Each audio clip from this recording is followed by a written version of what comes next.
abjankari.in में पुनः आपका एक बार फिर स्वागत है।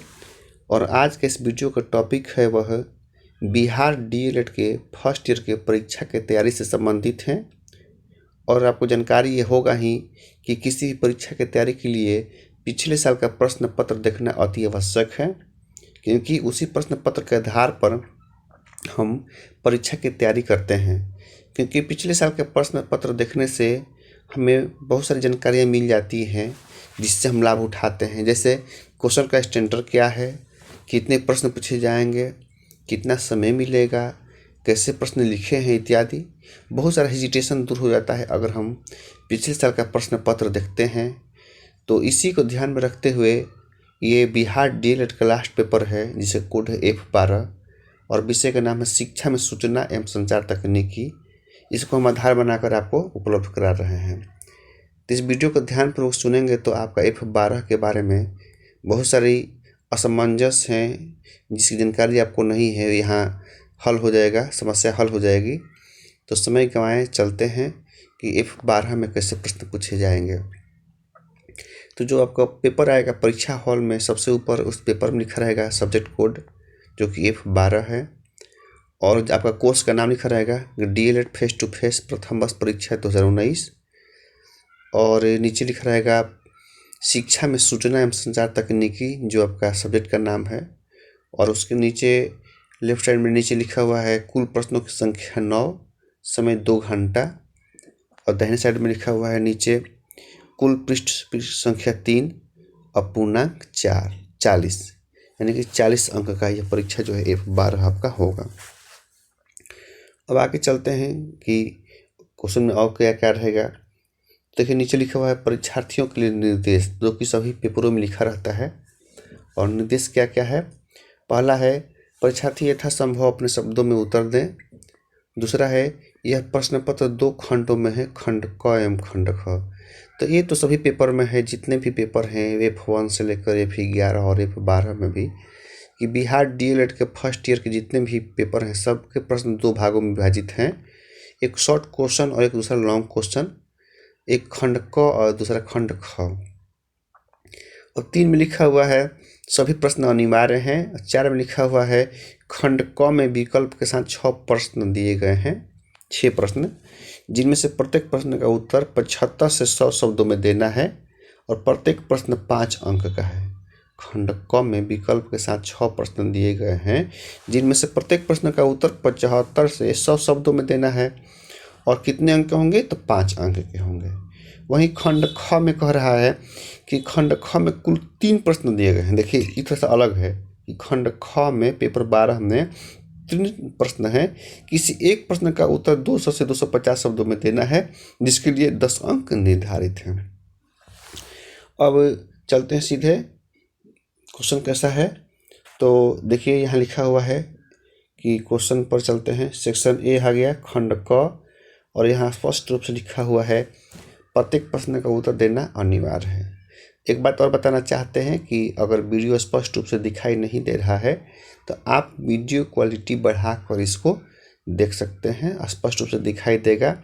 या फिर आप अपने वेबसाइट www.abjankari.in पर भी इसको देख सकते हैं, या बिहार डीएलएड से संबंधित बहुत सारे नोट्स जो है हमारे एजुकेशनल वेबसाइट www.abjankari.in पर उपलब्ध है। तो चलते हैं सीधे क्वेश्चन पर। जो क नंबर क्वेश्चन है खंड क में लिखा हुआ है, पहला क्वेश्चन है शिक्षा में सूचना एवं संचार तकनीकी की अवधारणा को स्पष्ट करें। शिक्षा में सूचना एवं संचार तकनीकी की अवधारणा को स्पष्ट करें, अथवा सूचना एवं संचार तकनीकी ICT के विभिन्न उपकरणों का प्रकाश डालें। क्वेश्चन एक बार पुनः सुन लीजिए जिससे कि आप असमंजस में न रहें। कि शिक्षा में सूचना एवं संचार तकनीकी की अवधारणा को स्पष्ट करें, अथवा सूचना एवं संचार तकनीकी ICT के विभिन्न उपकरणों पर प्रकाश डालें। तो यहाँ 2 प्रश्न दिया हुआ है, 2 में से किसी एक का ही जवाब आपको देना है। और दूसरा प्रश्न है दूरस्थ शिक्षा में ICT उपकरणों ने प्रभावकारी बदलाव लाए हैं कैसे। दूरस्थ शिक्षा में ICT उपकरणों ने प्रभावकारी बदलाव लाए हैं कैसे। और दूसरा है टीवी एवं रेडियो पर कौन कौन से प्रमुख शैक्षिक कार्यक्रमों का प्रसारण होता है।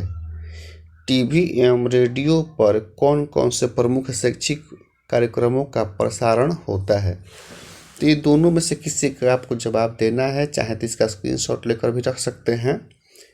और अगला है तीसरा नंबर क्वेश्चन कि शिक्षण अधिगम में कंप्यूटर के प्रयोग का उल्लेख करें। शिक्षण अधिगम में कंप्यूटर के प्रयोग का उल्लेख करें अथवा कंप्यूटर की मुख्य विशेषताओं पर प्रकाश डालें। कंप्यूटर की मुख्य विशेषताओं पर प्रकाश डालें। तो इन दोनों में से किसी एक का जवाब आपको देना है। और 4 है सिस्टम सॉफ्टवेयर एवं एप्लीकेशन सॉफ्टवेयर की व्याख्या करें। सिस्टम सॉफ्टवेयर एवं एप्लीकेशन सॉफ्टवेयर की व्याख्या करें अथवा मोबाइल के प्रयोग से हम शिक्षण अधिगम को कैसे रोचक बना सकते हैं, इसका वर्णन करें। तो दोनों में से किसी एक का आपको जवाब देना है 4 नंबर क्वेश्चन का। या तो आप लिख सकते हैं सिस्टम सॉफ्टवेयर एवं एप्लीकेशन सॉफ्टवेयर की व्याख्या करें, या फिर आप जवाब दे सकते हैं कि मोबाइल के प्रयोग से हम शिक्षण अधिगम को कैसे रोचक बना सकते हैं। 75 से 100 शब्दों में इसका जवाब देना है। दोनों में से किसी एक ही का देना है। अब 5वां है माइक्रोसॉफ्ट ऑफिस क्या है, व्याख्या करें। माइक्रोसॉफ्ट ऑफिस क्या है, व्याख्या करें अथवा शिक्षण अधिगम में शब्द संसाधक सॉफ्टवेयर की उपयोगिता पर प्रकाश डालें। शिक्षण अधिगम में शब्द संसाधक सॉफ्टवेयर की उपयोगिता पर प्रकाश डालें। और 6 नंबर क्वेश्चन है कक्षा आधारित शिक्षण। 6 नंबर जो क्वेश्चन है कि कक्षा आधारित शिक्षण अधिगम में स्प्रेडशीट सॉफ्टवेयर का प्रयोग कैसे करेंगे अथवा विद्यालय के उन कार्यों की सूची बनाएं जहां स्प्रेडशीट का प्रयोग किया जाता है और या किया जा सकता है। तो ये दोनों में से किसी का जवाब देना है। क्वेश्चन एक बार पुनः सुन लीजिए कि कक्षा आधारित शिक्षण अधिगम में स्प्रेडशीट सॉफ्टवेयर का प्रयोग कैसे करेंगे अथवा विद्यालय के उन कार्यक्रमों की सूची बनाएं जहां स्प्रेडशीट का प्रयोग किया जाता है। तो इस दोनों में से किसी का जवाब देना है। 75 से 100 शब्दों में जवाब देना है और 5 अंक इस पर निर्धारित हैं। अब चलते हैं खंड ख में क्या है। तो खंड ख में देखिए स्पष्ट रूप से लिखा है दीर्घ उत्तरीय प्रश्न 200 से 250 शब्दों में उत्तर दें। और 7वां नंबर क्वेश्चन है ई लर्निंग क्या है, शिक्षा में ई लर्निंग की उपयोगिता पर प्रकाश डालें। 8वां है ईमेल क्या होता है, नया ईमेल खाता खोलने की प्रक्रिया लिखें। और 9 नंबर है किन्हीं 2 पर टिप्पणी लिखें। हार्ड डिस्क ख मॉनिटर ग लैपटॉप घ मोबाइल।